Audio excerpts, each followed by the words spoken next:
আসহাবে কাহফের ঘটনা। আসহাবে কাহফের ঘটনাটি খুবই আশ্চর্যজনক একটি ঘটনা, যা কোরআনে উল্লেখ করা রয়েছে। পবিত্র কোরআনে আল্লাহ তাআলা উম্মতে মুহাম্মাদীর উপদেশের জন্য পূর্ববর্তী যুগের বিভিন্ন ঘটনা বর্ণনা করেছেন, যেসব ঘটনাবলী মানুষকে বিপদে ধৈর্য ও প্রতিকূল পরিবেশে আল্লাহর উপর ঈমান দৃঢ় রাখতে সাহস যোগায়। কোরআনের 15 পারায় আসহাবে কাহফ বা গুহাবাসীর এমন একটি আশ্চর্যজনক ঘটনা বর্ণিত হয়েছে। তাফসিরে ইবনে কাসির ও কসাসুল কোরআনের বর্ণনায় ঘটনাটি হলো, ইসলাম পূর্ব যুগে এক অঞ্চলের মানুষেরা আল্লাহ তাআলাকে ভুলে মূর্তি পূজায় লিপ্ত ছিল, কিন্তু তাদের মাঝে সম্ভ্রান্ত 7 যুবক মানুষের নিজ হাতে বানানো মূর্তি পূজার বিষয়টি মেনে নিতে পারছিল না। কল্পিত মাবুদের উপাসনা তাদের বিবেককে নাড়া দিত। তাদের মনে একটি প্রশ্ন জাগত, নিজ হাতে গড়া কাঠের ও পাথরের মূর্তি কি করে আমাদের মাবুদ হতে পারে? কল্যাণ অকল্যাণের ক্ষমতাই বা কোথায় পেল তারা? যিনি এই সুন্দর পৃথিবীর সৃষ্টি করেছেন, এই আকাশ বাতাস তৈরি করেছেন, যিনি আমাদের জীবন ও মরণের একমাত্র মালিক, তাকে বাদ দিয়ে এগুলোর ইবাদত কি করে সম্ভব?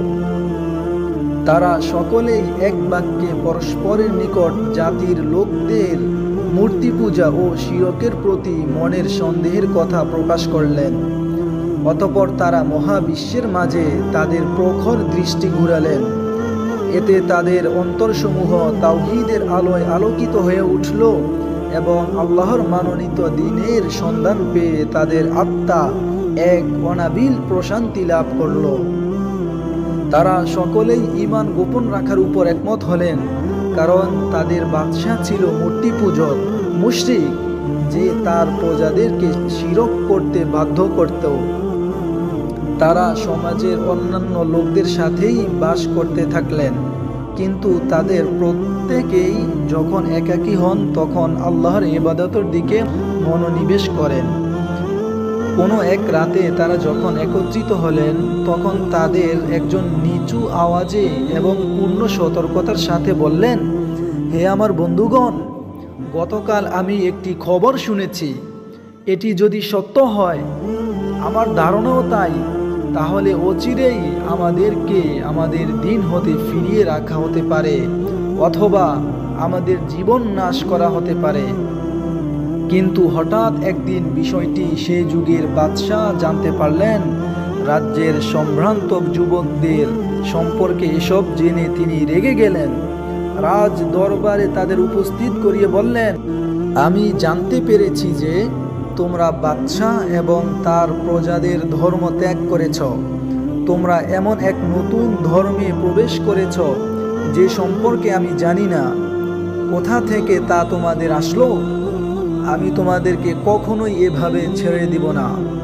আমি জানি তোমরা সম্ভ্রান্ত বংশের লোক, তাই অন্যরা তোমাদের কারণে বিভ্রান্ত হতে পারে। এমন আশঙ্কা যদি না থাকতো তাহলে তোমাদেরকে বাধা প্রদান করতাম না। যাই হোক, আমি তোমাদের ব্যাপারে তাড়াহুড়া করতে চাচ্ছি না। তোমরা চিন্তা করো, হয় তোমরা আমার ধর্মে ফেরত আসবে, অন্যথায় তোমাদের মাথাগুলো দেহ থেকে বিচ্ছিন্ন হবে। কিন্তু তাদের অন্তরগুলোকে আল্লাহ মজবুত করে দিলেন, ঈমানকে শক্তিশালী করে দিলেন।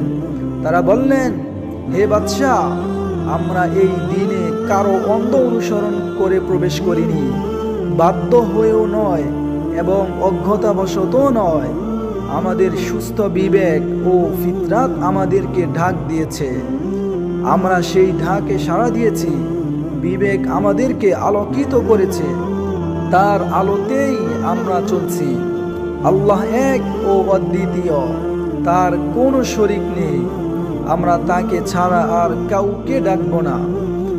আর আমাদের জাতির লোকেরা অন্ধ হয়ে অন্যের তাকলিদ করে মূর্তি পূজা করছে, যে ব্যাপারে তাদের কাছে কোনো দলিল প্রমাণ নেই। এই হলো আমাদের শেষ কথা। এখন আপনার যা খুশি করতে পারেন। এরপর বাদশাহ বলল, এবার যাও, আগামীকাল অবশ্যই আসবে, আমি তোমাদের ব্যাপারে ফয়সালা প্রদান করব। তারা ফিরে এসে পরামর্শ করে সিদ্ধান্ত নিলেন, আমরা সেখানে প্রশান্ত মনে এক আল্লাহর ইবাদত করতে পারবো না, এখানে আমাদের বসবাস করা ঠিক হবে না। তারা সবাই এমন জায়গায় যাওয়ার ব্যাপারে একমত হলেন যেখানে নির্দ্বিধায় আল্লাহর ইবাদত করতে পারবেন। এই উদ্দেশ্যে তারা নিজ দেশ থেকে অজানার দিকে রওনা হলো। পথে একটি কুকুর তাদের সাথী হয়ে গেল। একই পথে চলতে লাগলো, তাদের সাথে ভালোবাসার বন্ধনে আটকে গেল এবং তাদের প্রহরী হওয়ার দায়িত্ব পালনে নিজেকে নিজেই মনোনীত করল। পথ চলতে চলতে এক সময় তারা একটি গুহায় পৌঁছে গেলেন। দীর্ঘ পথ চলার পর সফরের ক্লান্তি দূর করার জন্য পরিশ্রান্ত শরীর নিয়ে তারা সামান্য বিশ্রামের নিয়তে গুহায় শুয়ে পড়লেন। শুয়ে পড়ার সাথে সাথেই হালকা ঘুম অনুভব করলেন এবং সেই হালকা ঘুমের পথ ধরেই গভীর নিদ্রা চলে আসলো। পরের দিন নির্দিষ্ট সময়ে বাদশার দরবারে হাজির না হওয়াতে তার লোকেরা তাদের অনুসন্ধানে বের হলো, কিন্তু তাদের আর খুঁজে পেল না তারা। এদিকে গুহাবাসী যুবকদের সঙ্গে আল্লাহ তাআলা এক বিস্ময়কর ঘটনা ঘটালেন। অল্প সময় বিশ্রামের জন্য তারা ঘুমালেও এক ঘুমে কেটে গেল কয়েকশো বছর। এর মাঝে পৃথিবীতে রাত দিনের পরিবর্তন, কত উত্থান পতন ঘটে গেল, কিন্তু তারা কিছুই অনুভব করল না। আল্লাহর ইচ্ছায় তাদের শরীরকে হেফাজতের জন্য অস্ত যাওয়ার সময়ও সূর্য একটু বাম দিকে হেলে যেত।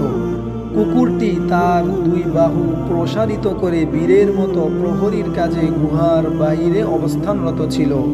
এভাবে গভীর নিদ্রায় 309 বছর পার হয়ে গেল তাদের। এবার তারা ক্ষুধা ও পিপাসায় দুর্বল শরীর নিয়ে জাগ্রত হলেন।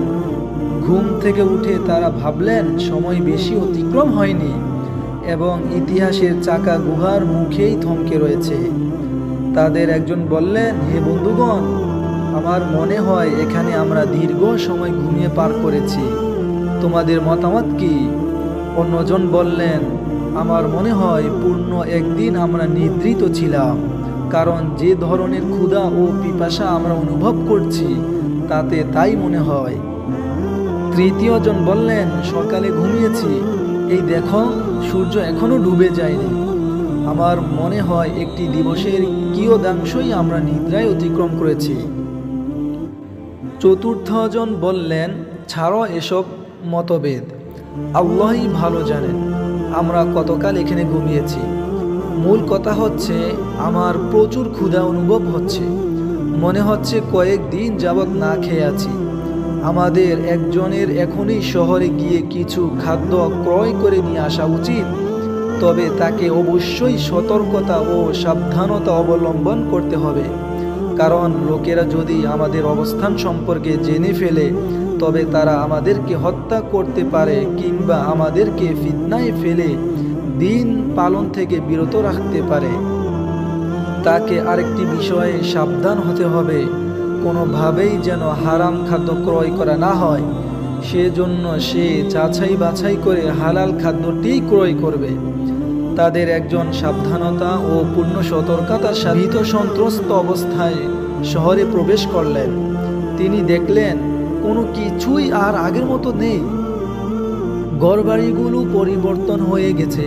পুরাতন পরিত্যক্ত ঘরের স্থলে বিশাল প্রাসাদ শোভা পাচ্ছে। আগে রাজপ্রাসাদগুলো পরিত্যক্ত অবস্থায় পড়ে আছে। তিনি এখন যে সমস্ত চেহারা দেখছেন সেগুলো পরিচিত কোনো লোকের চেহারা নয়। নদীর স্রোত আগের মতোই চলছে বয়ে, পরিবর্তিত রূপ ধারণ করে ঘরবাড়ি ও বনবনানী ঠিকই আছে, শুধু নেই আগের মানুষগুলো। তার দৃষ্টি বিচলিত হলো। এদিক সেদিক চোখ ঘুরানোতে লোকেরা সন্দেহ পোষণ করতে লাগলো এবং তার চলার ভঙ্গিতে মানুষের সন্দেহের দানা বেঁধে উঠল। পরিশেষে লোকেরা তাকে ঘিরে ধরল। উপস্থিত লোকদের একজন তাকে জিজ্ঞেস করল, আপনি কি এখানে অন্য দেশ থেকে এসেছেন? এত চিন্তা করছেন কি নিয়ে? অনুসন্ধানই বা করছেন কি? তিনি বললেন, আমি এখানে অপরিচিত কেউ নই, আমি কিছু খাদ্য ক্রয় করতে চাই, কিন্তু কোথায় তা বিক্রি হচ্ছে আমি তা জানি না। একজন লোক তার হাত ধরে খাদ্যের দোকানে নিয়ে গেল। সেখানে গিয়ে তিনি রূপার তৈরি কয়েকটি দিরহাম বের করলেন। দোকানের মালিক দিরহামগুলো হাতে নিয়ে ঘুরিয়ে ফিরিয়ে দেখলেন এ তো ৩০০ বছরের অধিক সময় আগের তৈরি। সে ভাবল এই ব্যক্তি হয়তো কোনো গুপ্তধন পেয়েছেন। সম্ভবত এই দিরহামগুলো ছাড়াও তার কাছে বিপুল পরিমাণ দিরহাম রয়েছে। দোকানের মালিক বাজারের লোকদেরকে ডেকে একত্রিত করল। এবার গুহাবাসী লোকটি বললেন, হে লোক সকল, দেখুন, আপনারা যা ভাবছেন বিষয়টি আসলে তেমন নয়। এই মুদ্রাগুলো লুকায়িত অসংখ্য সম্পদের কোনো অংশ নয়। গতকাল মানুষের সাথে কোনো এক লেনদেনের সময় তা আমার হস্তগত হয়েছে, আর এই তো আজ আমি তা দিয়ে কিছু খাদ্য ক্রয় করতে চাচ্ছি। আপনারা তাতে এত আশ্চর্য বোধ করছেন কেন? এর কোনো কারণ তো আমি খুঁজে পাচ্ছি না। আর কেনই বা সন্দেহের উপর নির্ভর করে আমার বিরুদ্ধে গুপ্তধন পাওয়ার এবং তা লুকিয়ে রাখার অপবাদ দিচ্ছেন? এই কথা বলে তাদের ব্যাপারটি মানুষের কাছে প্রকাশিত হয়ে যাওয়ার ভয়ে তিনি স্থান ত্যাগ করতে চাইলেন, কিন্তু লোকেরা কিছুতেই তাকে ছেড়ে দিতে রাজি হলো না। ভিড় ভেঙে দিয়ে কিছু লোক একাকী তার সাথে নম্র ভাষায় কথা বলতে লাগলো। কথাবার্তার এক পর্যায়ে তারা যখন জানতে পারল যে তিনি হচ্ছেন ৩০৯ বছর পূর্বে জালেম ও কাফির বাদশাহর পাকড়াও থেকে পলায়নকারী সম্ভ্রান্ত বংশের ৭ জন যুবকের একজন, তখন তারা আরও আশ্চর্যান্বিত হলো। তারা আরও জানতে পারল যে তারা হলেন ওই সমস্ত যুবক যাদের অনুসন্ধানে বাদশাহ সকল প্রচেষ্টাই করেছিল, কিন্তু তাদের কোনো সন্ধান পাওয়া যায়নি। যুবকটি এবার আরও শঙ্কিত হয়ে পড়লেন, কারণ এখন লোকেরা তাদের ব্যাপারটি জেনে ফেলেছে। তাই তিনি নিজের ও তার সাথীদের জীবন নাশের ভয়ে পালাতে উদ্যত হলেন। লোকদের মধ্য হতে একজন বলল, হে ভাই, তুমি ভয় করো না। তুমি যেই জালেম বাদশার ভয় করছ সে তো প্রায় ৩০০ বছর আগেই ধ্বংস হয়ে গেছে। এখন যিনি এই রাজ্যের বাদশাহ, তিনি আপনিও আপনার সাথীদের মতোই একজন মুমিন বান্দা। এবার বলুন, আপনার অন্যান্য সাথীগণ কোথায়? যুবকটি এবার আসল ঘটনা জানতে পারলেন। ইতিহাসের সেই দীর্ঘ দূরত্ব তিনি উপলব্ধি করতে পারলেন, যা তাকে মানব সমাজ থেকে আলাদা করে রেখেছে। তিনি বুঝতে পারলেন এখন তিনি মানুষের মাঝে চলমান একটি ছায়া ব্যতীত আর কিছুই নন। এরপর তিনি লোকদের উদ্দেশ্যে বললেন, আমাকে গুহার অভ্যন্তরে বন্ধুদের কাছে যেতে দাও। আমি তাদেরকে আমার ও আপনাদের অবস্থা সম্পর্কে সংবাদ দেব। তারা দীর্ঘক্ষণ যাবৎ আমার অপেক্ষায় আছেন। আমার আশঙ্কা হচ্ছে তারা আমার ব্যাপারে চিন্তিত আছেন। তখনকার বাদশাহও তাদের খবরটি জেনে ফেললেন। তিনি গুহাবাসীদের সাথে সাক্ষাৎ করার জন্য ব্যাকুল হয়ে উঠলেন এবং দ্রুত গুহার দিকে চলে আসলেন। তিনি তাদেরকে উজ্জ্বল চেহারায় জীবিত অবস্থায় দেখতে পেলেন। তাদের সাথে মুসাফাহা ও আলিঙ্গন করলেন। তিনি তাদেরকে রাজপ্রাসাদে আহ্বান জানালেন এবং তথায় স্থায়ীভাবে বসবাসের আমন্ত্রণ জানালেন। কিন্তু তারা সাফ জানিয়ে দিলেন, নতুনভাবে জীবনযাপনে আমাদের কোনো আগ্রহ নেই। আমাদের ঘর বাড়িগুলো বিলীন হয়ে গেছে। পিতা মাতা ও সন্তান সন্ততির কেউ জীবিত নেই এবং আমাদের মাঝে এবং স্বাভাবিক জীবনযাপনের মাঝে দীর্ঘদিন যাবৎ কোনো যোগসূত্র নেই।